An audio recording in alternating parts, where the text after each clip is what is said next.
Hey guys, today we're going to be talking about finding measures using rigid transformations. So this is one of your optional Khan Academy practices that you've been working on.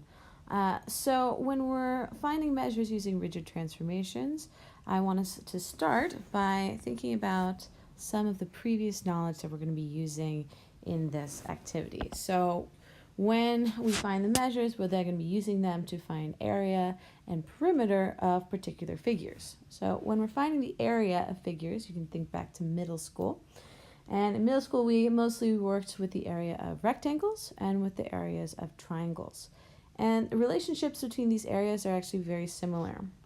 As you guys can see, the area of a rectangle comes from multiplying the base times the height, and so does the area of the triangle. Except that a triangle is half of a rectangle, so it only takes up half that space. So once we multiply the base times the height, we're going to divide by 2. We can also find the perimeter of certain figures, like rectangles and triangles, by finding the distance around those figures.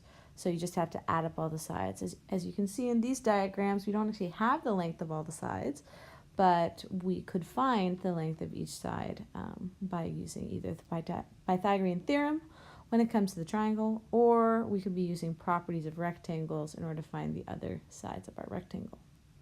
We're also going to be talking about congruence, so congruent figures, because when we're dealing with rigid transformations, the figure before and after the transformation are the same size and shape, so they are congruent. The symbol for that is our equal sign, since they are equal size and shape, with a little squiggly mark over it because we are dealing with shapes. We're not just dealing with numbers. Okay. We're also going to be talking about corresponding sides, which are matching sides.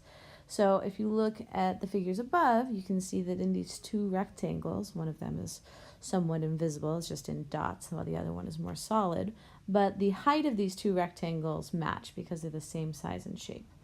Okay, so the height in this case is both on the left-hand side.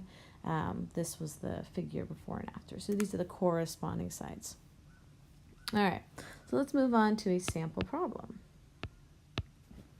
Okay, let's take a look at this example. So in this example, we are trying to find the area of triangle ABC. In order to find that area, we need to know what is the base and what is the height.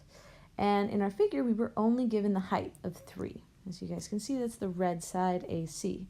If you look at the figure after this transformation, in this case, this triangle ABC has been reflected across line L. You can see that side AC became side A prime C prime. So both of those sides should have the same length of 3 units. Whereas A prime B prime, which has a length of 4, should be the same length as AB, which also has a length of 4. So now that we've found the base and height of our triangle ABC, we can calculate the area. We calculate the area by multiplying our base times our height, and since this triangle is half of a rectangle, we want to divide it by 2. Okay, so we have 3 times 4 divided by 2, which simplifies into 6 square units. Notice I am writing square units. That's because we're multiplying 2 numbers, so this is to the exponent 2, so it is a unit squared. Okay, an exponent of 2 means squared. All right, you guys, I hope that is helpful, and please make sure to contact me either by email or you can come to my advisory or office hours if you have any further questions. All right.